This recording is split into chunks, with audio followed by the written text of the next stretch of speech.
All right, welcome to Tuesdays with Jakey. This is the first episode where I'm coming to you from the world famous Yellow Pine Tavern in Yellow Pine, Idaho. This is where I've been spending the majority of my time for the past 5 or 6 weeks, and it's fucking rad. Mostly, I can't believe. First of all, I can't believe that it's only been 8 days since the last time I left here to go back to McCall. What an eventful 8 days it's been. Jesus. I'm going to be a little disjointed. I'm not even going to lie. I'm going to be a little disjointed today. It is 11:15 p.m. and basically been working with like an hour-long break since 9 a.m. and just been going and going. And I worked all week, Thursday, Friday, Saturday, Sunday, Monday, and just hustling, man, hustling, taking care of these customers up here. And most of it is good, but I'm not going to lie. I had a lot of challenges this week. I don't even know where to begin. I made a bunch of notes. Shit. I got back last weekend. I went to the doctor. Got my knee checked out. Was that all last week? Jesus. I think so. Got my knee checked out, got an x-ray. I didn't tear anything. My knee's still giving me a lot of problems, but I actually hit up my man Adam Blake from H2O the other day, who has an amazing business as a trainer, and he gave me a bunch of exercises to do, which I guess I'll start tomorrow. I was going to start today, but the internet was down all day here. Apparently, it's satellite internet, and it was very cloudy, and there were storms this weekend, and I slept in my tent in the rain Saturday night, and I had a big issue at the campground on Friday night, which I'll get into, and I fucking rode back and forth twice last week because I kind of forget what happened Monday, Tuesday, Wednesday. I went to the doctor, got an x-ray, got checked out. I went to the doctor. I was so afraid that I tore my MCL because I Googled a lot of things, and it turns out I didn't. I had a little micro tear, I guess. The doctor was kind of laughing at me, and she said something that I really like. I think I mentioned it last week. Yeah, I recorded this podcast after last Monday's thing, so anyway, yeah, Tuesday I tried to upload the podcast. Having no internet, I gotta say, the thing I like least about living up here, I don't want to be negative, but there's so much I like. The only thing that's really a drawback, other than not having a bunch of my friends around, which to be honest isn't even really a drawback because I'm learning how to function without my friends. I had so many great friends for so many years in New York, and I have Greg and Shanti back in McCall, and slowly making new friends. I guess I'm making friends up here in Yellow Pine, couple others, couple friends in Boise that I'm stoked on, that I'm developing good relationships with, and like building a little network here, and like building a network up here in Yellow Pine, and that's all cool. But the thing that the biggest drawback is just not having fast, reliable internet. And I bought this GoPro like a month ago, 6 weeks ago or something, and I've been like, I was filming some of my rides on my motorcycle, but like I had a GoPro years ago. I had a few of them, and like the thing is, you take all this footage and then you don't look at it again. But the new GoPros have this cool like time lapse thing, so I was able to turn like a 2-hour ride into like a 10-minute video. It's beautiful, beautiful fucking ride. I gotta say, the ride between McCall and Yellow Pine, it doesn't get old on me. It's still one of the most beautiful roads I've ever ridden anywhere, not even just America, but anywhere. It's just such Lick Creek Road. It's fucking phenomenal. It's a 52-mile dirt road. Like every part of it is paradise, except for the parts that are starting to get sandy, because motorcycles in sand don't work well. And I gotta tell you, bald tires on dirt roads don't work well either. And all right, I'm happy to talk about this because, look, I love motorcycles. I've ridden motorcycles a lot, and I've ridden them a lot of miles. I haven't counted them up. I've ridden this motorcycle that I have almost 30,000 miles, just this one, and this is my 5th. And I've just like, when I have motorcycles, I ride the fuck out of them, but I don't know anything about them. I don't know how they work. You know, I have a little, like, when with my first motorcycle, it was a Kawasaki KLR 650, and I managed to like change the rear suspension on it, and I changed a bunch of levers, but like I don't know how the motors work, and I probably never will. I've tried to watch YouTube videos, tried to figure it out. I'm just not a motor kind of guy. I can change the oil. I can put new pieces on them, kind of, just like topical pieces, like levers, brake levers, shift levers, that kind of thing, which used to come in really handy because I used to carry a bunch of brake and shift levers with me with my first bike, because I used to ride it out on trails a lot in upstate New York and crash a lot because it was a combination of learning how to ride and also riding past my skill level, which I finally learned. I've taken a lot of classes, too. I've taken 3 different motorcycle classes. I took the beginner class at the Motorcycle Safety Foundation to just kind of learn how to ride. Then I started riding on dirt by myself. Lots of dirt riding, plenty of crashes doing that, just out crashing out in the woods. And then I took a specific dirt riding class for 6 days at the Rawhide Adventure Center in California, where I learned a lot. And one of the main things they taught us there was always try to ride at 80% of your ability. So that way, if something goes wrong, you still have like headroom of 20% of your ability. Because if you're riding at 100% and something goes wrong, you have no way to react to that because you're already riding to the top of your ability level, which made a lot of sense to me. And then I took a racetrack class when I had that hot pink Ducati. It was a yellow Ducati that I had painted hot pink. Ended up getting stolen in England. I love that bike, but I bought that bike because I was like, all right, I've done enough dirt riding. Let me try something different. Let me get a fast kind of sport bike. And then I took that to a racetrack once, but I took a class in racing. Thankfully, DJ Stitch, my best friend since growing up, was a racetrack instructor. And that day, that was a 2-day track day where you were on an actual racetrack. And that first day, I was riding kind of wimpy, but I was like learning how to apply all the things he had taught me in the course, like how to hit turns and angles and like use your body and like put your knee down and all that kind of stuff. And then at the end of the first day, we spent a few hours. We went out for dinner to a Buffalo Wild Wings down there at Virginia International Raceway, and we just talked all night. And we had talked between sessions on the track, and I just kept saying, hey, this happened, and I was coming into a corner like this, and I did that instead of this, and like he just went over everything I needed to know. And then all that night, while I was trying to fall asleep, I was just replaying every instance that went on that day on the track and getting my head around what I could do better the next day. And then the next day, like first day, people were passing me all day. And then the next day, I was just passing motherfuckers all day. And I only had a 880cc bike, where most of these guys were on like 1100 liter class bikes, they're called. Much faster bikes than mine, but I just kept passing people. And what I'm getting at is that technique beats equipment almost all the time. And I found that with photography. I found that with podcasting. I don't even have my nice microphone, but it doesn't matter. But yeah, I certainly find that I think in life in general, like photography, like you need to know how to take a picture before you can take a good picture. It doesn't matter what kind of camera you have. And like the thing that people say about photography, obviously a lot, is like, what kind of camera is that? And it's like, I learned, I was on vacation in Switzerland once with my friend Bina Byrne, and we were in this town called Bern, which is where her ancestors were from. And I had this little point and shoot camera, and I was struggling to take good pictures, and she just grabbed it and took a picture of the lake, and her picture looks so much better than mine. And I remember saying to her, like, why is yours so much better? And she's like, well, because I'm a good photographer. And she was a professional photographer and had super nice cameras.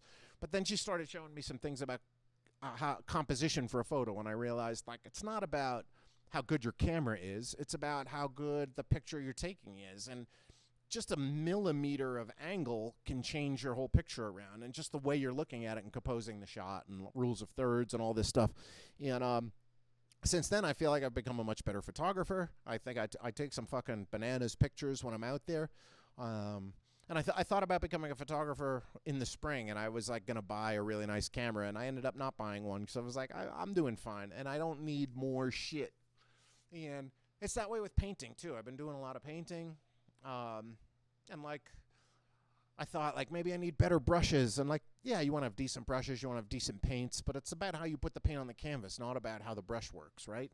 And so motorcycles are kind of like that thing for me where I'm like, I bought these tires last year. these, what are they, like, I don't even know, Anarchy, Adventure, something or other, Michelin, I don't know. I don't even know what kind.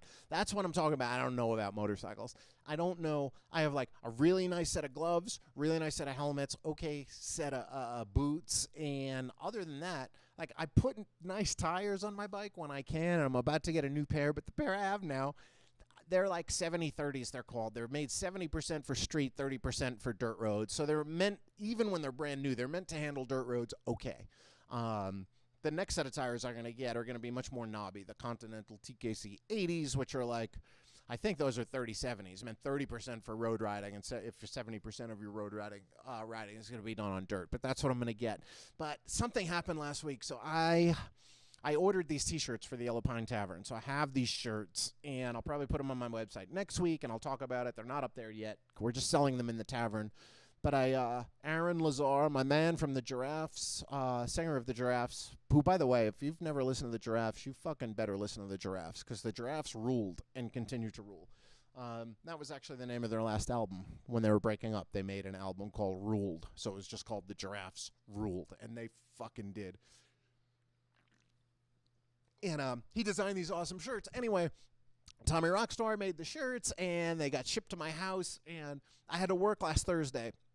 And UPS doesn't come to my house until like 3 o'clock, but I had to work at 2, which meant I had to leave my house by like 11 because it's a 2-hour ride to get to Yellow Pine. And then I like to have a little time to find my campsite, set it up, and then come into work and not be totally rushed. So I knew, I was like, I'm going to have to fucking ride up there, work, and then I'm going to have to turn around the next morning and then ride all the way back to McCall, 2 hours, get the shirts, ride 2 hours again back to Yellow Pine, and get back again for my 2 p.m. shift on Friday. But the shirts ended up getting delivered right around 3 o'clock. I got the alert from UPS, and I said to Loren, the owner here, I was like, yo, Loren, can I get out of here at 8 o'clock on the nose? Because it gets dark. Sunset's around 9:30 now, but it kind of stays light out to like 9:45. So I was like, if I leave at 8 and I push it on the ride, I can probably get back into McCall, at least into the town of McCall, by 9:45. And then once I'm back on paved roads, I don't mind riding at night. I try not to ride at night. I don't like riding at night. You don't have as good vision. And also, obviously, with where I live now, there's wildlife, a lot of wildlife, and you definitely don't want a deer jumping out at you in the dark, where your only field of vision is what your headlights are illuminating. So there was this guy up here who told me a few weeks ago, it was like, how long does it take you to get to McCall? How long does it take to get down Lick Creek on your bike? And I was like, I don't know. And he's like, I once made it, I made it to the stop sign at the end of Lick Creek in 90 minutes on my Suzuki DR400.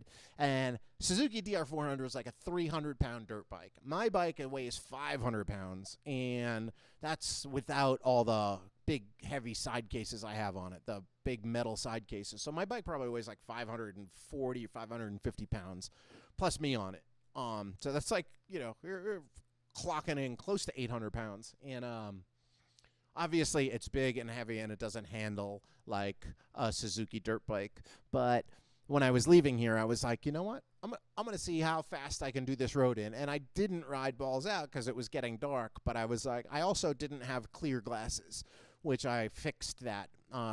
If you're going to ride at night, you want to have clear glasses, not fucking sunglasses. And my helmet has a smoke shield, it's called, which I got way back because the guy at the motorcycle shop was like, you should have a smoke shield because even if you have sunglasses on, like, it helps reduce the glare and from the sun and all that. And it turns out that was a really bad idea. I would highly suggest getting a clear shield.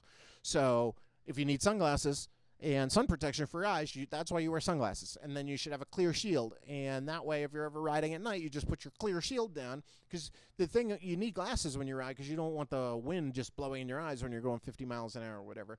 But anyway, I ended up leaving here at, what was it, 8:08, was it? Yeah, I left here at 8:08. And no, 8:06. That's it. I left at 8:06, and I just ripped down Lick Creek Road on my bald fucking tires on my oversized motorcycle, and I got to tell you, skill saved the day because I made it to that stop sign at the end of Lick Creek Road.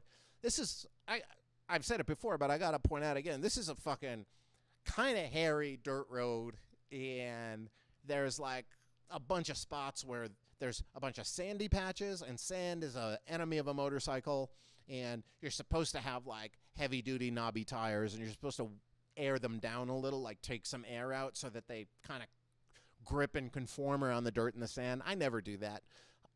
You're supposed to do that not just for sand, but for riding dirt roads. But I never do that. And I know you're supposed to. There's a lot of things you're supposed to do. There's also a lot of things you're supposed to do when you do photography. And there's a lot of things you're supposed to do with writing. And a lot of things you're supposed to do with playing guitar. But I've always found myself like, I just wing it. I love winging it. I don't like taking a lot of lessons. I like to take enough lessons to know the basics, but then just go for it. But I ended up making it without even really pushing balls to the wall. Like I was hauling, but I was going into a lot of corners, slow, especially the blind corners where you're not sure what's going to be on the other side. And there's almost no one on the other side because it's a very untrafficked road, especially in the evening. I ended up making it all 52 miles without seeing another vehicle, not one. Usually I pass a few on the way back to McCall because pickup trucks are going really slow on these roads because they're very washboardy and their suspension can't handle that like a bike suspension can. So I usually pass a bunch of pickup trucks, and they're usually very cool.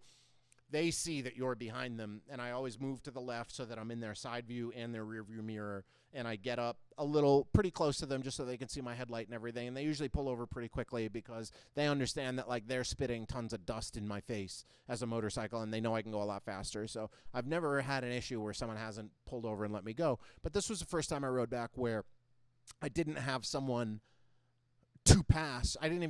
No one was even going the other direction, but I ended up making it to that stop sign from 8:06 to 9:27 when I got to that stop sign, and I was just cackling to myself because the same dude had made fun of my bald tires earlier that day, and that's what really put it into my head, because I needed some motor oil, so I hit him up, and I was like, dude, I need some oil, and he was like, yeah, I got some oil, and he came up, and then he was looking at my bike, and he's like, we really need to get you some new tires on this bike, and I didn't step back a minute. He was not a douche at all. I love this dude, actually. He's one of my favorite people in Yellow Pine. So, like, when he said, like, I made it in 90 minutes on my DR, he wasn't, like, bragging like a dick. He was just saying that's how fast he went.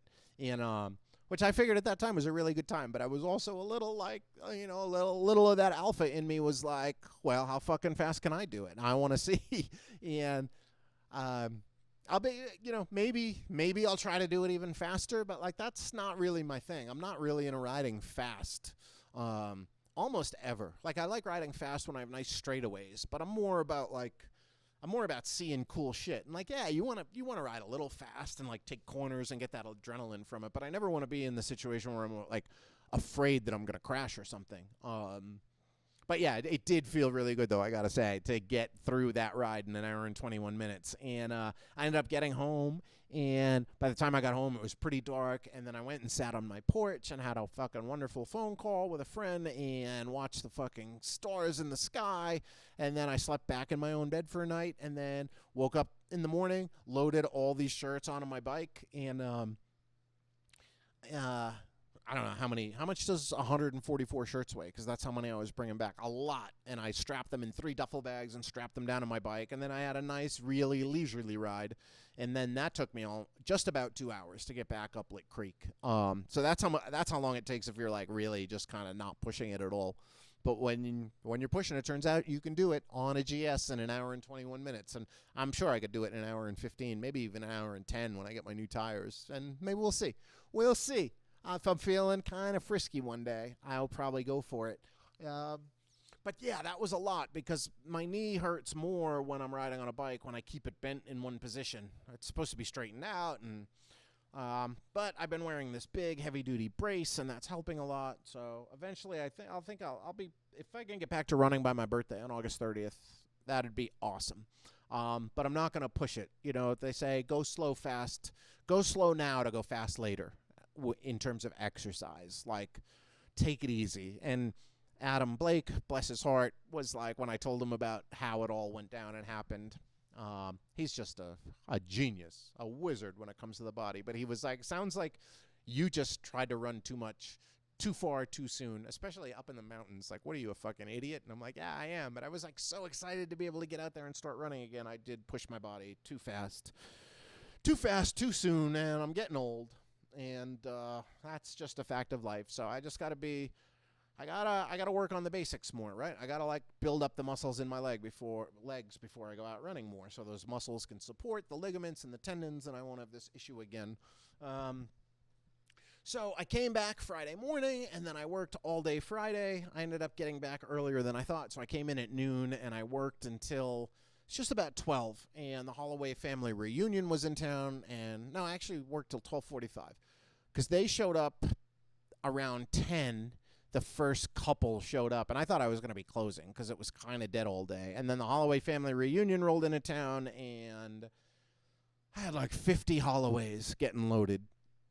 And then some shit went down that I was not stoked about and actually very scared about. And a lot of people have said to me since I took off last year and was doing a ton of camping, like a lot of my friends in New York are like, aren't you worried about being out there in the woods by yourself? And I'm like, what's there to worry about? And they're like, psychos. I was like, worry about bears? You know, like, how often do you hear about a bear attack? Not often. And my friends will always be like, aren't you worried about psychos? And I've always told them, like, there's nothing to worry about with psychos. Psychos don't come out into the middle of the woods. That's horror movie shit. That's, like, you watch too many horror movies. That's not how it works. Psychos and drug addicts, which are often psychos, like, they need to be around a lot more people to rob. And then when they rob you, they need to be able to go buy drugs quickly. They're not coming out into the middle of fucking Yellow Pine Forest to try to fuck with you. But every now and then, shit gets weird. And it got weird. And I actually wrote a story about it that I'm going to read. I kind of like reading stories. It's like a book on tape. It's like a short story on tape. And here we go. Yesterday was an atypical Friday night at the Yellow Pine Tavern. We were slow for most of the day, customers coming in dribs and drabs. But I was confident the weekend wouldn't be a total wash because the Holloway family reunion crew was starting to show up. This clan makes a biannual pilgrimage to our tiny mountain town to be hosted by their quote-unquote leader, Steve Holloway, who's the closest I've ever come to meeting Bubbles from Trailer Park Boys in real life. Steve, or as I've taken to calling him, Stevie, owns a collection of cabins up here called Alpine Village and owns the long-shuttered Silver Dollar Grill across the street from the tavern and owned the Yellow Pine General Store, which was also shuttered for 4 years until he passed it off to a seemingly unsuspecting rube who wears a Black Rifle Coffee Company shirt every other day. Anyways, around 10 p.m., the tavern started filling up with his extended family, each one drunker and dimmer than the next. Within a half hour, the crowd had swelled to a few dozen Holloways and a random assortment of ding-dongs, the one of which I was most skeptical, Mitchell. Mitchell stands 6 feet tall and weighs in at about 135 pounds, climbing out of his soaking wet fly fishing hole. Should also point out that Mitchell's probably about 28 years old. He was wearing oversized cowboy boots, really tight Wrangler jeans, a generic mustard t-shirt with big, bright yellow letters that announced to the small number of patrons that could actually read, "Your lack of ammunition is disturbing to me." Not to be outdone by the top half of his body, slung around his narrow hips was an old-timey, ornate leather holster that held a cache of bullets and its centerpiece, a vintage and cartoonishly oversized .45 caliber six-shooter revolver. Man, I had all I could do to not ask him if he was planning on robbing a stagecoach later in the evening. Like, who shows up dressed like that? But I wasn't going to be asking this guy any questions other than, would you like another beer? I could tell real quick this guy was nastier than a gonorrhea infection. Plus, I overheard him telling a few tall tales about his fistfights, about how he never takes his gun off his hip, not for no man, and about how the tattoo of a compass on the back of his hand wasn't any ordinary compass. No. It was a Viking compass, about which his new drinking buddy from the Holloway clan quite seriously inquired, "Does it really work? Can you not get lost with that compass on your hand?" And another of his tall tales about threatening to shoot a guy who told him he was camping on private property and asking him to leave. I didn't necessarily believe that one, because in his 90-second telling of it, it was riddled with inconsistencies, but I made a mental note not to engage him in any chatter. As if any further proof of Mitchell's character was needed, he laid it all bare by ordering 6 Coors Lights. Of course that's his drink. Over the next couple of hours and only tipping once, a lone dollar bill on the first round. I wouldn't be surprised to learn that this guy has a pet sheep at home, and he takes it on dates to the local roller rink. Fucking sheepskate. Needless to say, by the time the night wrapped up, I couldn't fucking wait to extricate myself from this soiree. Usually I'll stay open well past when it seems like I've sold our last drink and just clean up, decompress, stock the cooler. But last night I literally couldn't get out of there fast enough. I fucking went outside. I called last call. I was like, everybody, you got to go outside. Then I said last call, let everybody back in, order one drink, and then just fucking lock the door. And I said, that's it. I rode back to the Old East Fork Road campgrounds, a little surprised to see it so busy, as usually it's pretty chill even on weekends.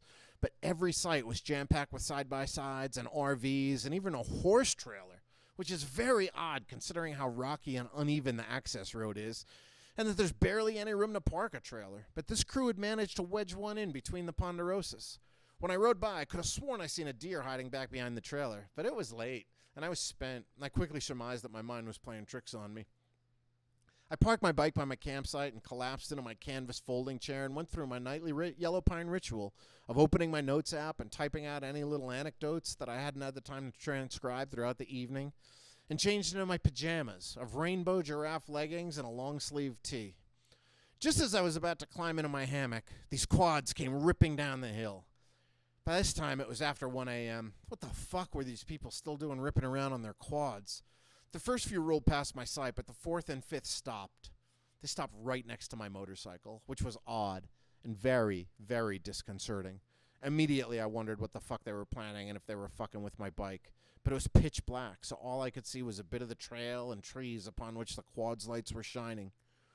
So I sat, and I waited, and then I heard the clacking of metal that sent me in a high alert. My heart dropped because I knew an aggravated encounter with a group of ruffians in the back country wasn't going to end well for me. But I'd also never be able to live with myself if I sat idly by in the dark while someone fucked with my motorcycle. Hell, I once beat a guy up just for putting on my helmet without asking. So actually touching my bike wasn't going to go down without a fight, even if it was one I was sure to be on the losing end of. It took every stitch of courage I could muster to get out of my chair and approach the scene. My adrenaline was racing so hard that I didn't even think to grab my can of bear spray or my little folding knife to defend myself. But by instinct, I crept quietly towards the bike, hoping to be able to get a moonlight glimpse of what was going down. I got within 15 feet and turned on my headlamp, which was pointed right at the lead quad, and mustered my most intimidating tone of voice to bark, "Yo, what's going on here, fellas?" As the words came out of my mouth, I ascertained that they were not, in fact, touching my bike, and that the lead quad was about 4 feet away from it, and the guy was still seated. He replied, "Hey, sir, I'm really sorry we stopped right next to your bike, but my idiot brother stalled out." I turned my head to see a guy cranking away on the kickstarter of his three-wheeler, trying to get it fired up. That was the clanking noise I had been hearing. So my gaze and my headlamp went back to the lead dog, who said, "This fucking guy is a three-wheeler from the 80s. It does this all the time. He'll have it started in a minute." So I said, "Okay, good luck, fellas," and I just stood there staring until he did indeed get it fired up and they both pulled away. I ambled back to my site, climbed into my hammock, and waited for my heart rate to settle back down to the point where I couldn't feel it beating against the inside of my rib cage and seemingly screaming, "Attica!" Eventually, I started to settle down and opened my little travel-sized bottle of melatonin and jammed a handful of those raspberry chewable tablets into my mouth and chomped down hard and fast. I laid my head back and looked up at the stars and started to do a few breathing exercises to calm myself down when I was startled by the commotion.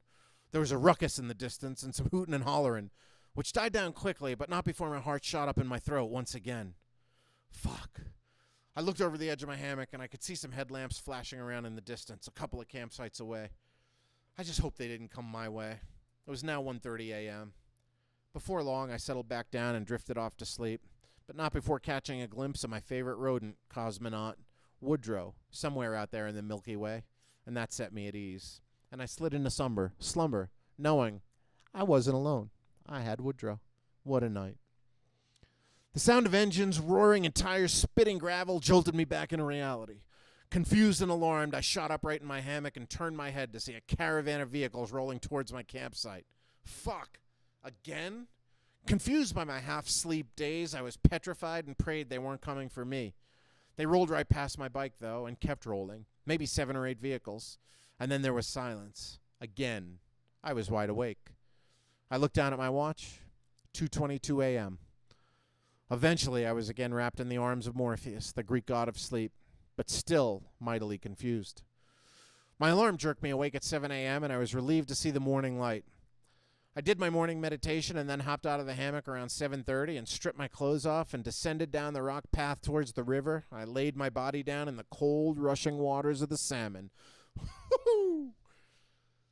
A few dunks and scrubs later, I dried myself off and got dressed and hopped on my surprisingly unfucked with motorcycle and started the ride back into town for my 8 a.m. breakfast shift at the tavern. The next campsite where the commotion had been was now empty. And the one after that, with the horse trailer, it was still bustling. Imagine my surprise when I approached and saw they had a quartet of fucking alpacas tied to the trees along the backside of the trailer. Turns out it hadn't been a fucking deer I had seen last night. It was actually an alpaca, or an emu, or a llama, whatever the fuck it was. I have no idea why these ding-dongs had a gaggle of them in the middle of this national forest. But man, I've long since stopped questioning the shit I see up here. We opened the tavern and served a few of the regular locals who are always there without fail at 8 a.m. on the nose and got them caffeinated and fed. Then the door swung open and in walked last night's Viking stagecoach robber himself, Mitchell. And I immediately noticed he was sans holster and pistol. "Welcome back, Mitchell," I cheerily chirped as he strode towards the bar and took a seat. As I handed him a menu, I saw that his face was covered in cuts and dried blood, and his arms were all torn up as well. What a fucking mess. "Dude, what the fuck happened to you last night?" "I got in a fight with my brother." "Yo, where's your gun?" "He took it, and he took off. Everyone took off. I woke up and our campsite was empty. They abandoned me." I poured him a cup of coffee and told him he could and should clean himself up in the bathroom. You know, I was recently certified at first aid at the Red Cross in Boise, but whatever happened to this self-described tough son bitch, I figured he'd brought it upon himself, so I didn't offer any assistance or even first aid supplies. That shit ain't for a guy who don't tip. He came back out of the restroom looking ever so slightly better, and I asked if he could use a phone charger. I had learned last night that he's a man of few words, so I just let him be as he texted away and finally asked, "So your crew just went home?" "No, the plan was for us to be up here for a week, so I'm sure they just moved camp and don't want me to find them." "Well, okay. You want to order some food?" "No, I got someone coming to pick me up. They're coming from Middleton, about 4 hours away." "Well, make yourself comfortable, Mitchell, and let me know if you need anything else." "Okay." A few more alcohol casualty zombies from last night stumbled in and sat next to him at the bar. I took their orders and proceeded to whip up their breakfasts, and between the sizzling of the bacon and the crackling of the eggs, I managed to piece together what had happened as he recounted the tale of these dopes. Apparently, when he left the bar and went back to his camp, everyone was getting hopped up on Yukon Jack, a 100-proof Canadian liqueur so vile the government of the Great White North won't even let it call itself Canadian whiskey. This led them to embark on some late-night joyriding on their quads, and Mitchell joined them on his three-wheeler. Holy shit, that had been him and his brother that I almost ended up assaulting for being too close to my bike.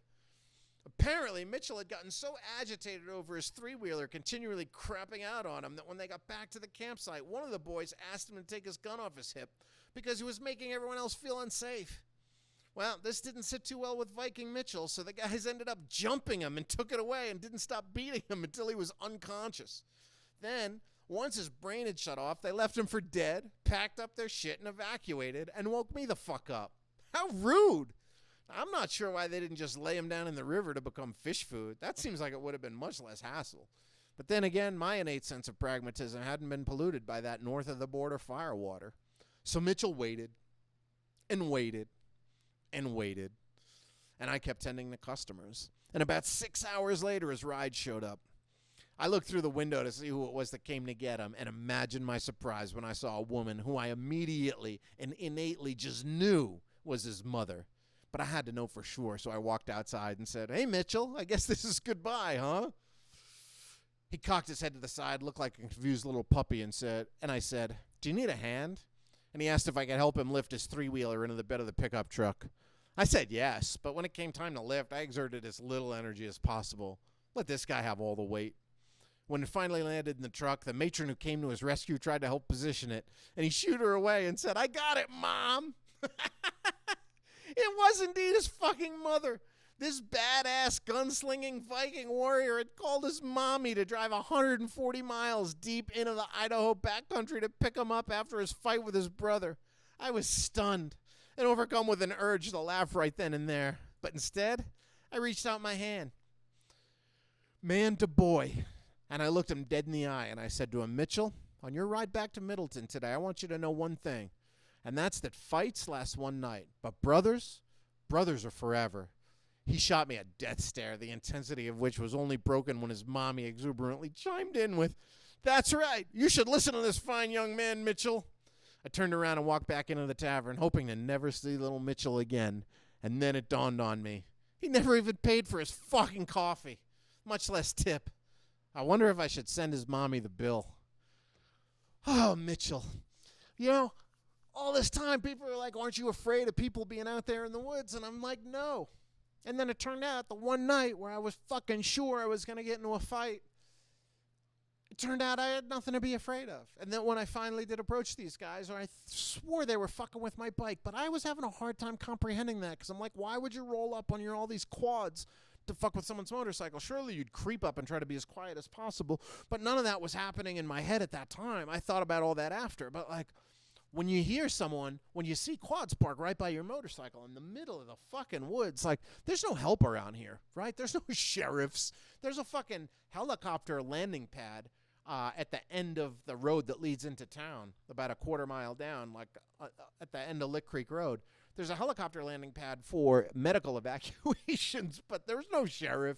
There's no ambulance. There's no hospital. There's nobody to help with anything. So I felt like I was taking my life into my own hands, and that left me uneasy for quite some time. Not just that day, but even the next day, even though I knew I wasn't, like once I got out there and I saw those guys and shined my headlamp on him, I can't believe I never shined my headlamp onto the guy riding the three-wheeler. I would have seen that it was Mitchell. I probably would have been more scared because this guy seemed scary as fuck throughout his night at the bar. I was like, there's something just wrong with that guy. And even the next day when some patrons came in, there was some chatter around the bar with like, what was wrong with that guy? And I delighted in telling them that like he got his ass fucking beat. But, you know, when I did finally shine my headlamp on those guys and they, you know, the one was super apologetic super quickly, it made me realize like, yeah, all right, like it still is a thing out here, right? It's like you don't fuck with anybody else. Maybe you beat up someone in your own group, but for the most part, it's like live and let live, right? Like everybody just is on their own trip. And that's what I found in anywhere I've ever been camping, other than those crowded-in campgrounds like what are those KOAs, and where they put everyone as close as they can together. There's probably beef there because people are like playing music and shit like that. But like when you go camp in the middle of the woods, for the most part, you're not going to run into people playing music. You're running into people with campsites 100 yards away or whatever. And everybody just wants to be there to be alone and be left alone and leave everybody else alone. And so it turned out it was just weird, dumb luck that their quads broke down right near my motorcycle. But how was I to know that at the time? It left me feeling so uneasy for so long afterwards. You know, and then when I did finally manage to fall asleep, then more noise and spitting gravel, and was like, Jesus Christ, like, I've never experienced a night like that with so much commotion. And obviously when I heard the fight going down, I didn't realize it was a fight. I thought it was just guys, just messing around, you know. I didn't realize this guy had gotten knocked out. But I wrote that story the next day. I was writing it. I started writing it while Mitchell was still there, and I finished it when his mother finally left. And I was texting a couple friends telling them what was going on, and I was like, the story is still unfolding, though. And I told a couple of friends a little bit about it, and then another couple of friends I was just saying, like, there's some ill shit that's happened last night that's still kind of happening, and, you know, by the end of the day, I'll have this story finished. And thankfully, it was slow again on Saturday, so I was able to write and kind of edit that whole thing, and I think I'll probably do some more editing. And I'll certainly do some more editing because there's another twist to the story, which came through Sunday morning. So this was all Friday night it happened, and then Saturday morning is when Mitchell came in, and his mommy ended up coming to pick him up. And then Sunday morning, this other guy named Jake, who I had met late Friday night, he came into the bar around midnight on Friday, and he popped in and he was like, hey, man, I'm looking for some friends who are up here, and they're camping. And I was like, okay, where are they camping? And he's like, they're somewhere near the Devil's Bathtub, that's the name of the confluence of the Johnson Creek and the East Fork of the South Fork of the Salmon River. And that's where I end up camping. I camp like probably 500 yards down from the Devil's Bathtub, which is there's these two rivers converge and there's a big waterfall, and then the water for a little while becomes like placid, sort of, and they call that the Devil's Bathtub. So I was like, oh, actually, and I was like, who are you looking for?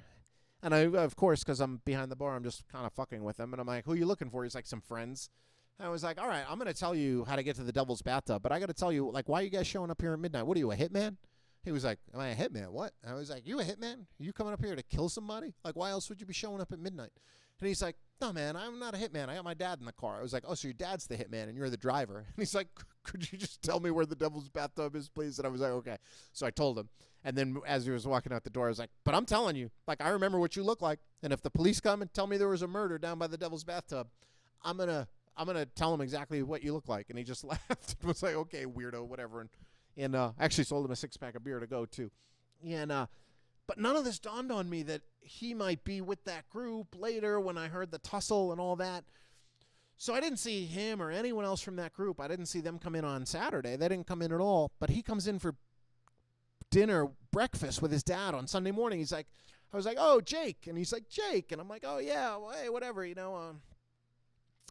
It just was like, did you end up finding your guys at the Devil's Bathtub? And he was like, yeah, I found him. I found everybody. And I was like, so you guys were staying at the East Fork campground, right? And he was like, yeah. And I was like, did you hear a lot of commotion out there Friday night? And he was like, oh yeah, we heard the commotion. And I was like, yeah, it turns out I think there was a fight. And he was like, oh yeah, there was a fight. He was like, I knocked a dude out. And I was like, wait a minute, you knocked out Mitchell? And he was like, yeah. And I was like, holy fuck. And I was like, you're Mitchell's brother? And he's like, no, I'm not his brother. His brother knocked him out too. And I was like, whoa, wait a minute. What? So I got more clarification from the story. Apparently, none of these guys like Mitchell anyway, but they love his brother, so they let him come on these camping and fishing trips. And he went on to tell me, he was like, me and my dad got there, and the dad kept chiming in. It was great. Dad was so proud of his son. And, like, these guys were, like, late 20s, so Dad was probably, like, 50 or something. And, like, a good-looking 50-year-old guy, too. Like, obviously, like, still worked out and stuff. Like, not a big fatso. And he was like, yeah, well, I got to the campsite, and then everyone was drinking, and then we decided to go out riding, and then we went riding on our quads. And then he's like, Mitchell has this fucking crappy old 3-wheeler from the 80s, and it kept breaking down. And then we finally got back to the campsite, and then Mitchell was just so agitated. He was mad that his fucking quad kept breaking down. And then he was just wanted to start shit with someone, and he was really drunk. And he ended up coming at me, and then I told him. So this is Jake telling him, apparently, like, he told Mitchell a couple times, like, yo, step back. And he's like, I told him, like, hey, man, you don't want to do this. It's not going to end well for you. And eventually he said Mitchell just charged towards him. And he was like, he charged just chin first. And he's like, I just punched him once and fucking knocked him out.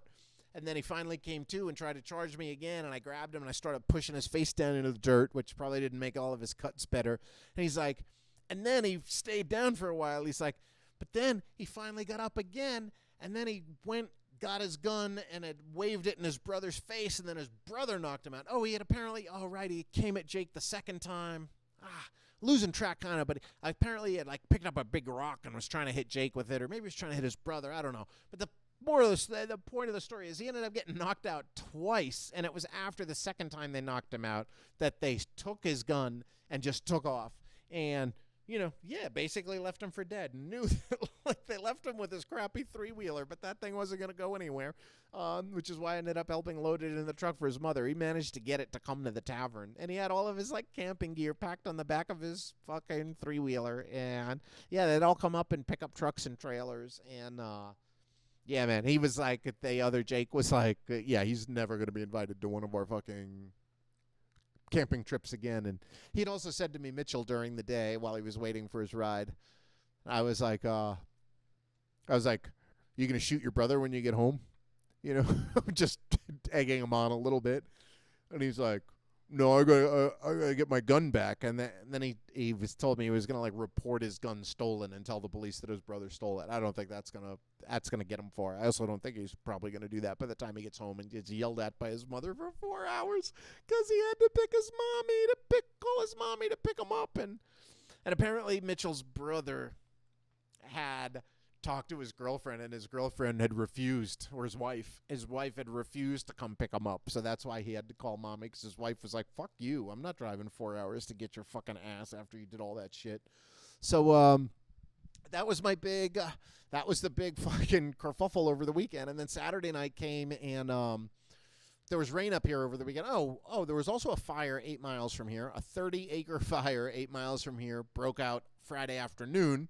And so there's tons of smoke everywhere. And the Forest Service came by, and they evacuated the few people who were like working, just doing maintenance at the Stibnite mine up there, which has been closed for a long time, but they're trying to reopen it.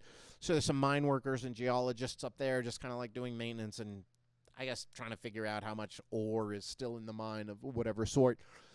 So those guys came down and were getting drunk, and it was so funny because I'm like, there's a forest fire literally 8 miles as the crow flies. Stibnite mine is 15 miles by road, but I guess 8 miles as the crow flies, and nobody was fussed. They're like, oh, it's only a 30-acre fire, and they got helicopters and 2 fire trucks up there. They're taking care of it. And like, not a bunch of people came in throughout the evening. Were like, did you hear about the mine up on Sugar Mountain next to Stibnite? And I'm like, yeah. And they're like, anything to worry about? And I'm like, I don't know. Why are you asking me? Because I'm the guy, bartender at the tavern. But like, apparently no one was fussed, and apparently it's still kind of burning, but they're just kind of like, they have it contained, and I guess they just let it burn until it stops burning. I don't get it. But a bunch of storms did come Saturday night and then all day Sunday, and I ended up staying pretty late Saturday night because the Holloway clan came back, and they were doing karaoke, and it was some of the worst karaoke I've ever seen in my life. I mean, it was terrible, like to a T. Everybody was terrible at karaoke on this night. And, man, I feel like the Japanese, like, they hate us, right? Like, they still gotta hate us, right? Like, for dropping atomic fucking bombs on them in 1945. Like, I'd still be fucking pissed. And I wonder sometimes, like, if their invention of karaoke was a little fuck you to America. Like, ha-ha, we're gonna get you. You're all gonna have to listen to this terrible singing. Probably not. But, so when I finally got out of here and went to leave Saturday night, it was probably like 2 o'clock, and it was raining. And I thought to myself earlier in the night, you know, like, there's a room upstairs in this bar that I can stay at, like a little kind of, like a nook, I would call it, a nook, a sweet nook. And I've never asked to stay in that nook, in that little room. And I knew I eventually would if it came to rain. And Lorin, the owner, actually had told me when I showed up for the weekend, I think on Friday she told me, like, it's supposed to rain this weekend. So I put fresh bedding. I brought it from my house. I put fresh bedding on the bed up there. It's just a little twin bed, just like I have in Macomb. She's like, I put fresh bedding up there. If it rains this weekend and you want to stay up there, that's totally cool. And I was like, oh, well, thank you for the offer. Thank you very much, Lorin. And so Saturday night, though, I was like, if I can get out of here before it starts raining, then I'll go sleep in my tent. Which I had set up Friday during the day when I knew it was going to rain, because usually I don't even bother setting my tent up. I have it, but I never even take it out of the little bag. I just sleep in the hammock. But I was like, all right, I'm going to set my tent up so I can put my stuff in it, keep everything dry. And then at 2 a.m., I went to get on my bike, and it was raining. And I was like, man, I should just sleep upstairs. And I had a couple minutes just standing at the door before I locked it. And I was like, I should just sleep upstairs. That's the easy, wise, safe thing to do. But I was also like, it's going to rain all day tomorrow and tomorrow night, and I can go sleep in the fucking room above the tavern. I can go sleep up there tomorrow night. And I was like, I didn't want to show up at my tent wet. That was the whole thing. I was like, I would have taken my motorcycle there. I didn't mind sleeping in the tent in the rain, but it's like, you don't want to get into a tent with your clothes soaking wet, and then you're stuck with soaking clothes, and everything gets wet because there's not much room to move around, so you're trying to get out of wet clothes and how you dry off, and you get your sleeping bag wet. But I was like, you know what? Fuck it. I'm going to ride home, and I'm going to tough it out. And that's kind of worst-case scenario is it's fucking pouring rain, and I have to ride a mile and a half back to my campsite and get soaked and then have to deal with it all. But I did, because I was like, I'll sleep in the tavern Sunday night when it's going to be raining all day and night, and then I'll appreciate being able to sleep in a nice, dry, roofed place, because I've had the shitty experience the night before. And so that's what I did. I got back there, fucking took my clothes off. I ended up, like, I got in the tent. I pushed my sleeping pad as far to the side as I could. I fucking stripped my clothes off and just threw them outside because they were wet already. I was like, One thing I learned when you get wet, you're riding your motorcycle in the rain. They're like, once you're soaking wet, you can't get any more wet. So it's like the clothes aren't going to get any more wet if I just leave them out in the fucking rain all night. They're already soaked. And I managed to go to sleep, but like, dude, it was kind of cool with all the rain pounding off the tent, and it got really intense not long after I got into the tent. Like, and fucking crazy loud thunder, and there was all this lightning going on that I could see through the tent. It was just like, oh, it was so wild. And I was like, I don't think I'm going to get struck by lightning, right? There's not even metal in the tent. The rings at the bottom, I guess, and I guess pieces of metal in the fiberglass tent poles, but like I wasn't sweating it because I was amongst a ton of tall pine trees. And I finally woke up in the morning and everything outside my tent was completely soaked, but it had stopped raining, and jumped back in the river. Got a little washy-washy, and then came back to work, and then worked all day. Most of the day Sunday. I worked till like 2 o'clock, 8 a.m. till 2 o'clock, and that's when we closed for the day. And then I went upstairs, and I laid down in my little twin bed, and I took a nap, and then I had a bit of an existential crisis, because I woke up from my nap. I took a 2-hour nap, and I got woken up to more thunder. I had like woken up and like I'd been awake maybe 30 seconds or a minute or whatever, like long enough to be like, oh, I'm in this room. It's 4:30 in the afternoon. I've been sleeping for 2 hours. And as soon as I kind of figured out where I was, just fucking crazy thunder, and it started raining again. And then I ended up watching some shit on TV. I watched a show called White Lotus on HBO, and I was just fucking chilling. And I was stoked that the bar was closed because there was no one downstairs. So I had to come downstairs and use the bathroom for the bar, if I'm staying up there. Which it would be nice if it had its own bathroom, but like I was like, oh, I'm so glad I can just walk down there and fucking flip-flops and nothing else because there's no one in the bar, and I walk down there half naked to pee or mostly naked. Flip-flops, that's you're naked, right? Only reason I have flip-flops on is because there's like uneven wood and I don't want to get splinters and shit. But I went back upstairs and I watched the show White Lotus, and there was a scene it's all set at some fucking fancy resort, and the 17-year-old punk kid goes up to the swim up bar and orders some nachos, and the bartender says okay. And then I started thinking to myself, like, fuck, I'm that guy. I'm the guy who takes the orders for nachos, and I make the nachos. I'm the cook too. And I'm like, I'm in the service industry now. My whole life I wasn't in the service industry. I mean, I caddied for rich white people at a fancy golf course, Vesper Country Club in Lowell. For 4 years, I caddied and took a lot of shit from rich white men. I guess that was the service industry. I worked at a movie theater, worked at a concession stand, kind of. I worked at McDonald's. I worked at a pizzeria. That was kind of service industry, but I was never a waiter or a bartender. I would like my service industry when it came to restaurants was either making the food at McDonald's or running the cash register, right? But you're not like serving them. So it was a little different.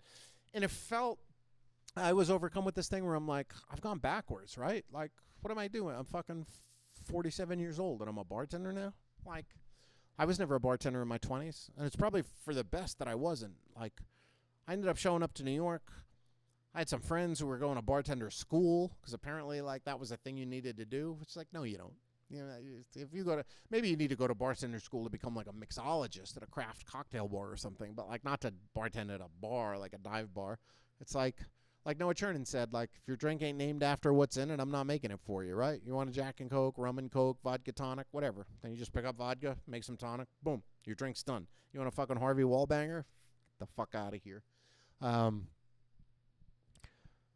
So I never bartended in my 20s, and I'm kind of glad I didn't, because I was just hustling for the music business, starting a record label, working at Wetlands, becoming the talent buyer, like, and I felt like a lot of the bartenders I met in those years, like, they all had hopes and aspirations, but especially in a town like New York City where you're working till 4 o'clock in the morning, like, you get out of work at 4 o'clock in the morning, you're not going to sleep till 6 in the morning. You're having a bunch of drinks afterwards. Even if you're a teetotaler, you still get out of work at 4. You take the subway home. It's going to be 5. Like, you're going to bed while the sun's coming up. And then by the time you wake up the next day, you're really going to be working on your screenplay or going on auditions for Broadway or whatever. And if you are you going to be at your best? And so I'm glad I didn't do that back then, because I knew a lot of people who were bartenders who just never followed through That's not to say that all of them are like that, because a lot of them bartended and did put their nose to the grindstone. But in my 20s, I would have been the guy like staying out till 7 or 8 in the morning, going to the after hours bar, and then I never would have accomplished the things I wanted to accomplish in my 20s. So glad I didn't. But then, so I was having this existential crisis up there, and it was kind of going on for a while. And then I sort of just flipped the thinking about it, because I was like, why am I here? Why am I staying up above this bar in this fucking... It's kind of a cute little attic room, and it's finished with nice old wood, not much unlike what you see in the background here if you're watching the video of this podcast. And but it's like, it's a big storage space. It's just kind of crammed with crap, and there's a little twin bed up there, and it's a very like saggy twin bed mattress that God knows how many people have owned it and slept on it before, and like I'm sure it wasn't bought brand new to be put in the attic of this bar. So it was like saggy and shitty and not a lot of back support, but I was like, you know, this place reminds me of like the cheap motels that I like to stay in. So I was like, okay, there's that. And also just like, I flipped the thinking of like, I don't have to be here. I choose to be here. I get more than I choose to be here. I get to be here. Like, and this is going to become a thing that years from now, maybe next year, maybe 10 years from now, definitely 10 years from now, but maybe next year or the year after, I'm going to be like, remember that summer where I used to ride my fucking motorcycle on these crazy ass fucking dirt road over a mountain peak and set time records, according to the people in this town, on bald set of tires? Like, that's some badass shit. And then I fucking worked in this bar, and like Willie at the end of the night, Willie's the guy who runs karaoke. Willie's got a long beard. He's him and his wife Candy have been coming up here forever. They've owned their place in Yellow Pine since the early 90s. And then there's Roberta and Wally who've owned their place up here since 1972. I'm starting to make a bunch of friends, and Jeff and Ann, who are fucking awesome. But Willie especially, so many people keep saying to me, like, we're so happy to have you here. Cecil, the sort of like town drunk, who actually last night, we heard this morning that like last night at like 4:30 in the morning, Cecil was drinking outside of his house, just getting hammered. He's always getting hammered outside the bar here. It sends people in to put drinks in his tab. But apparently like last night, Cecil stood up out of his chair, fell down, broke his nose, cut up his arms. I'm not sure. He hasn't gone to the hospital, but apparently he stood up, fell flat on his face, drunk, then ended up getting in his car and almost crashed into something. And Josh from the general store ran outside and stopped him from driving further, I guess, then brought him in the general store and kind of took care of him. But Cecil the other night, like, Cecil on Thursday brought me a big plate of spaghetti and meatballs in Tupperware that his wife had made. And I was like, what's this for? And he's like, you always take such good care of me. I want to take good care of you, and I want to make sure you stay here because we love having you here in this town. You're an excellent fucking bartender, and you're great to everybody in this town, and we want you here. And I was like, great. And then Saturday night, he brought me a fucking pork chop, and that his wife had cooked or he had cooked. I don't know. The spaghetti and meatballs, he was adamant that his wife cooked, but she said he's a really good cook too, so maybe he cooked the pork chop, but who cares? But he brought me more food again, and I was like, this is so fucking cool. And then Willie at the end of the night, we had a really nice heartfelt conversation after we kicked all the karaoke people out, and Willie was like, man, I just want to say thank you for being here, Jake. He was like, it was so touching, man. He was like, first of all, you're an incredible bartender. Like, you're great at this job. And I was like, oh, I'm just bartender. He's like, no, you're fucking great. Everyone loves you. You make people want to come here more frequently to drink. And not only that, you keep them here by treating everybody so well. And they spend more money because you're here. And I was like, well, that's my job, right? Keep the register ringing for Miss Loren. And he's like, no, it's beyond your job.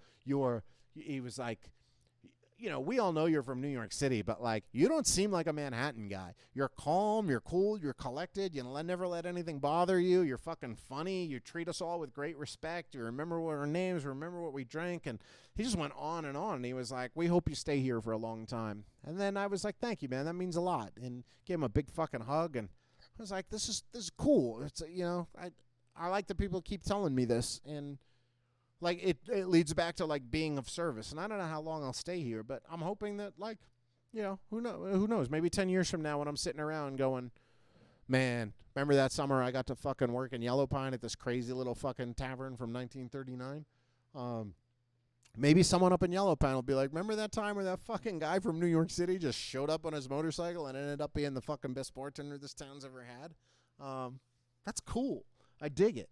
And I got to say, like, parts of me are having this existential crisis, but then parts of me are also like, well, what the fuck is going on? Like, what else would I be doing? Like, I had a show on Thursday fall apart. We were supposed to have Frank Turner playing a boat cruise, and turns out it's not going to happen now. It's supposed to happen on October 8th, and I was waiting for the on-sale information, and I got a text from his agent Thursday being like, hey, that Frank show's not going to happen because he's on tour with the Counting Crows as the opening act, which is why. Like, I know it's to get in front of a whole new audience, but, like, they're playing 2 nights at the Hammerstein Ballroom, and, like, Frank Turner could sell that out himself, but you go on tour opening for the Counting Crows. That's why Frank Turner is a guy, like, not like a lot of other ones, because a lot of guys would be like, why would I go on tour with the Counting Crows? Because, well, it's like Counting Crows audience, you're going to gain new and different fans. You don't want to keep playing with the same people over and over. You don't always just go out there and headline. Even when Tragedy was doing really well, I tried to always find us new opening slots because you don't want to play for only your own fans.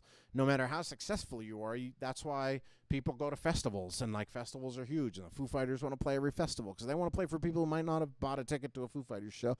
Anyway, Counting Crows are doing 2 nights at the Hammerstein Ballroom, and they're not sold out, and if the shows aren't sold out, the opening act can't add a headlining show of their own because you're supposed to be helping sell tickets to the tour that you're on. So I was really bummed out because I was gonna make a lot of money. That was like a no-brainer, slam dunk sellout, and I was gonna make really good money on that. And I got the news Tuesday that it wouldn't be happening, but or Thursday I got the news, but the previous Tuesday, just 2 days before I got that news, I was talking to Backyard Bill, my old sort of right-hand man, Backyard Bill, who replaced Sancho Dominguez and as Rocksoft's right-hand guy. I was talking to Backyard, and I was like, look, the longer this variant is really popping up, this Delta variant, and it's starting to fuck things up. And this is six days ago, and I was like, if we don't get this Frank Turner show on sale, I don't know that I want to do it, because some of my other shows that were selling really well have, like, stopped dead in their tracks for the past week and aren't selling tickets. And I think that's because people are realizing, like, I don't know if I want to go to shows this fall, because now you're starting to find that people with the vaccine are testing positive again and getting a little sick, and some are getting really sick. That seems very minuscule, but, like, that's tricky, right? What do you do? Like, you know, are people going to be going to shows? And, like, you know, that's all I have. It's not all I have. It's the main thing I have. Obviously, I can fucking come in 10 bar and make okay money. Hey, if I can make okay money in a small town like this, I could probably make a fortune if I went to a bar that was super busy and had, like, a real steady stream of customers. But I don't want to do that. Like, I kind of want to be a concert promoter, or at least I want to be able to exploit my talents as a concert promoter in the way I want to do it, right? I don't want to book shows just to make money anymore, but I want to book shows that I really want to book and make money doing it. But, like, this year, I don't want to do it anymore. I'm not going to book another show, I don't think. And I think I said that last week, too. But, like, now that this Frank one disappeared, I'm like, fuck, well, I got to make up that money somehow. But then I'm also like, when I book shows specifically to make money is when I end up losing money. And I had another situation with another band that came to me and were like, we really want to play on your boat, and we'll do it for a door deal. You don't even have to guarantee us any money. And it was just like, I don't think I want the headache and the hassle. I don't know how it's going to go, and I know they're also known as being kind of prima donnas, and we've worked with them before, and my crew did not enjoy it, and they let me know they wouldn't love to work that boat show again, and I'm like, I don't need that stress, right? I need the money, but I don't need the stress. And, like, I don't want to do bullshit anymore, and I don't want to do things just to make the money. But I'm worried for everyone in the concert business right now. And, like, I heard Lollapalooza looks like it's turned into a super spreader event. And DJ Stitch was there, and he was like, no one was wearing masks. He was wearing an N95 and another mask covering it and, like, staying away from people. At least he got backstage and shit like that. But, like, the big story came out in the news today about how that's turning into a super spreader already, and how all these people were faking their vaccination cards at Lollapalooza. And now, there was another thing that ended up on Reddit today where someone anonymously wrote, so who knows if it's true, but it sounded true. Someone was on a theater tour with a big act, 19 people in the touring party. They're all vaccinated. They all tested positive. And these stories are just coming, like, every day. Boom, boom, boom, boom, boom. And even yesterday, Sunday, the reported new cases were 79,000. Like, we're going to get over 100,000 soon. And it's like, that's some of the worst levels we had during the pandemic the first time. And it's just like, we're just going to go through this again, right? Have we learned anything? I guess not. And, like, that's going to fuck up concerts for sure. And then then there's all this talk now, like everyone's got to do vaccine-only concerts. And I'm like, why is that my problem? Why can't the government just say you can't go in these places without a vaccine? Like, no, you can't go to a fucking restaurant. You can't go to a concert unless you're vaccinated. Without that, people aren't going to get more vaccinations, right? Like, everyone who wants to be vaccinated, for the most part, has gotten vaccinated. So unless their friends start dying or getting really sick, like, I don't think we're going to see a huge uptick in vaccinations, even if they're giving out $100, which they're doing right now in New York. It's like, fuck you, man, giving away $100. But like I remember Murphy's Law show on August 12th, their fans, a lot of them don't want to get vaccinated. And like, all right, now I got to say you got to be vaccinated to come on my boat. But do I? I don't know. Like, I don't think so. But you come on my boat, you're not vaccinated, you get it. I don't know. I don't want to be responsible for a super spreader event and then you pass it on to someone else. But I also don't give a fuck if you're not vaccinated and you get sick. But I don't want you to get sick because of something I did. And then you jam up the fucking emergency rooms in New York or wherever else, and then it fucks up somebody else. And like, you know, the emergency room's full of people like you didn't want to get a vaccination, and then someone gets in a car accident and there's no room for them right away. And like, I don't know, man. It's fucking trickle down. Like, right? It's dominoes. Just everything knocks everything else over. So it's like, I just got these shows on the books. I can't fucking do vaccine only for Murphy's Law. I mean, I could, but then no one's going to come. Then I got to give all these refunds. I can't afford to give refunds. Which sucks. And people also can't afford to not go to work. And then they're going to get sick and then pass it on to other people, even if they're vaccinated. There's no fucking, why isn't everyone just getting vaccinated? I don't understand. I don't get it. And why is it then down to us to make the decision? The fucking government should make the decision. They don't want to do anything. The government doesn't want to help us anymore. The government is the most fucking COVID exhausted. They just want everything to get back to normal so their donors can have their stock prices keep rising. And it's fucking sad. So I don't know what I'm going to do after the Murphy's Law show. Maybe I'll go to Vax Only.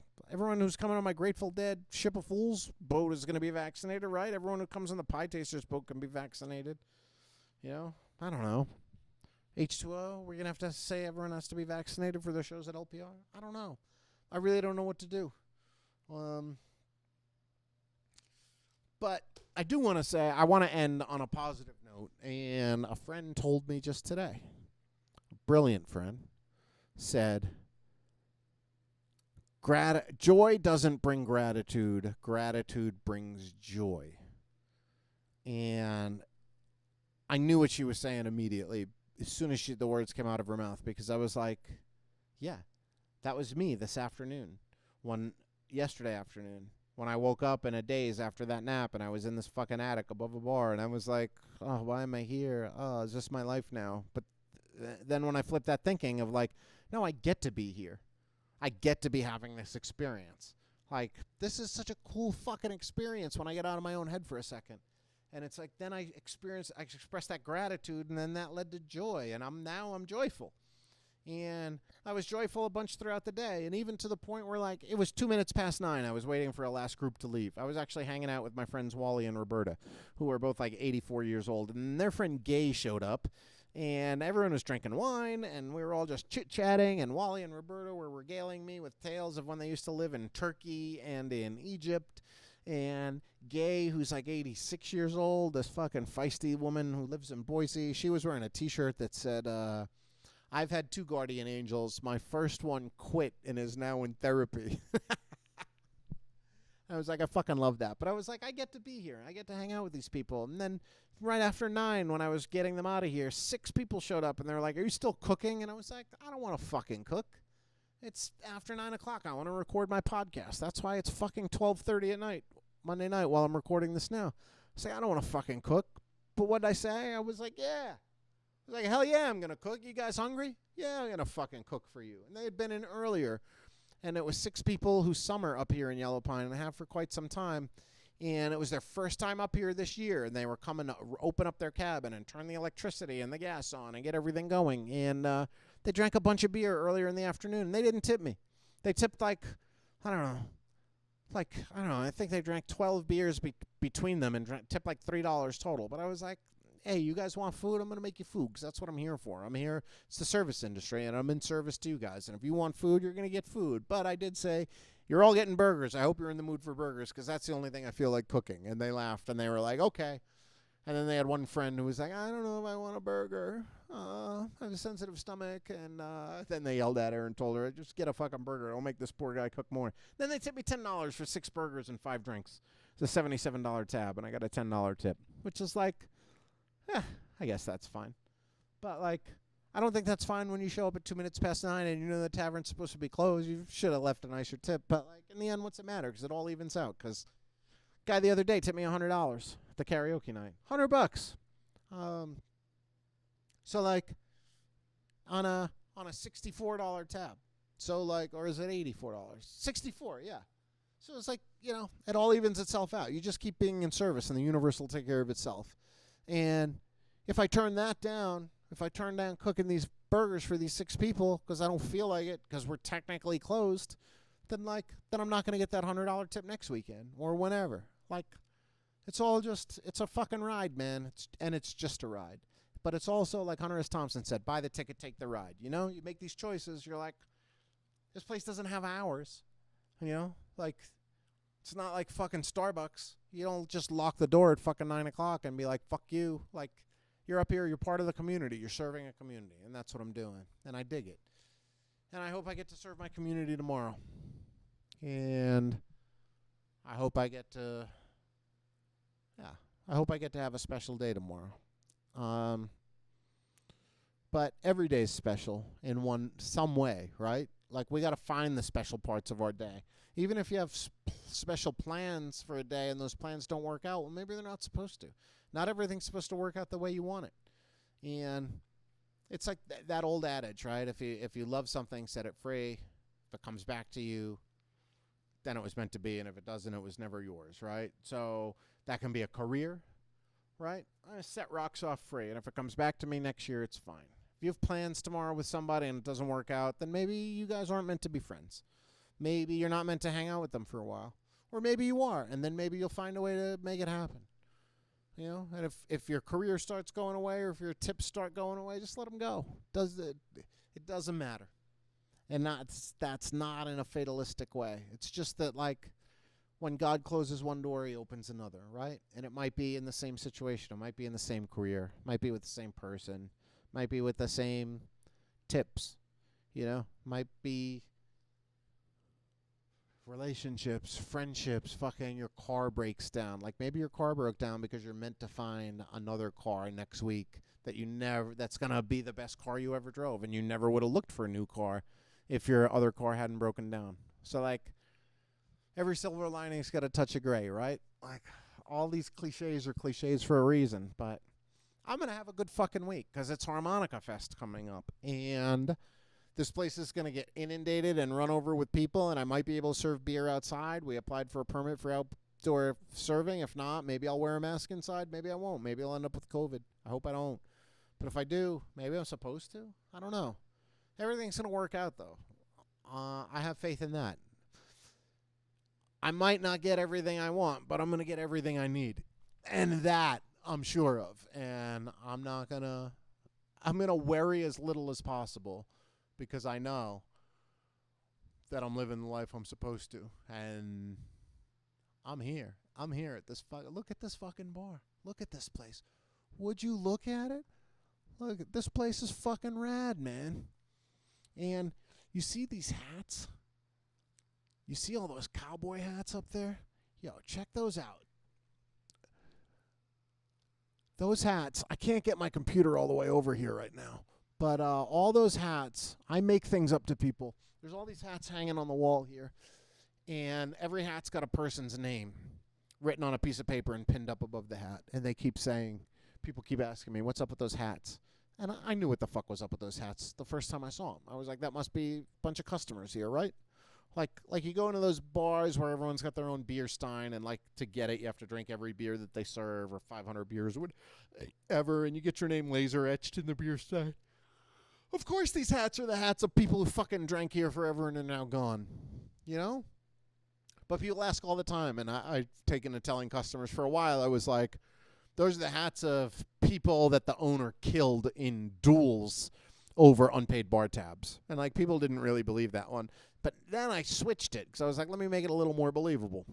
And someone was like, what's all those hats? And I was like, well, actually, the guy who opened this tavern in 1939 named Blondie McGill, true story, that was his name. There was another guy named Murph something or other. But Blondie McGill is the cooler name. I was like, the guy that opened this bar in 1939, Blondie McGill, he was a bounty hunter. And every guy he took in that was worth more than $5,000, he took their hat and he kept it after he put him in cuffs.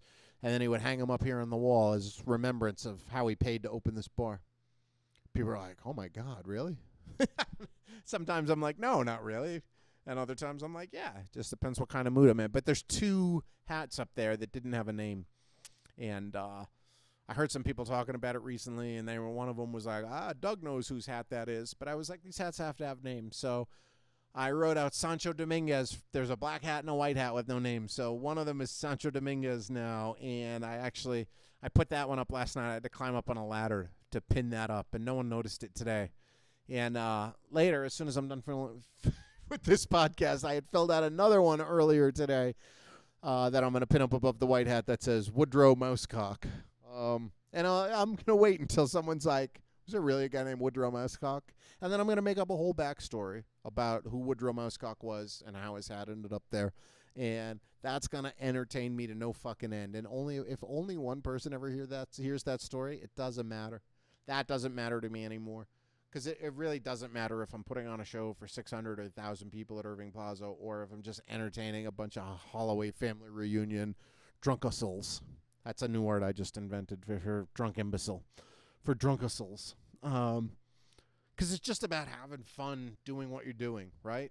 Every moment. Just having fun and trusting that the rest is going to take care of itself. So with that, I'm going to sign off and tell you guys, keep your feet on the ground. Keep reaching for the stars. Peace, God bless, and inshallah.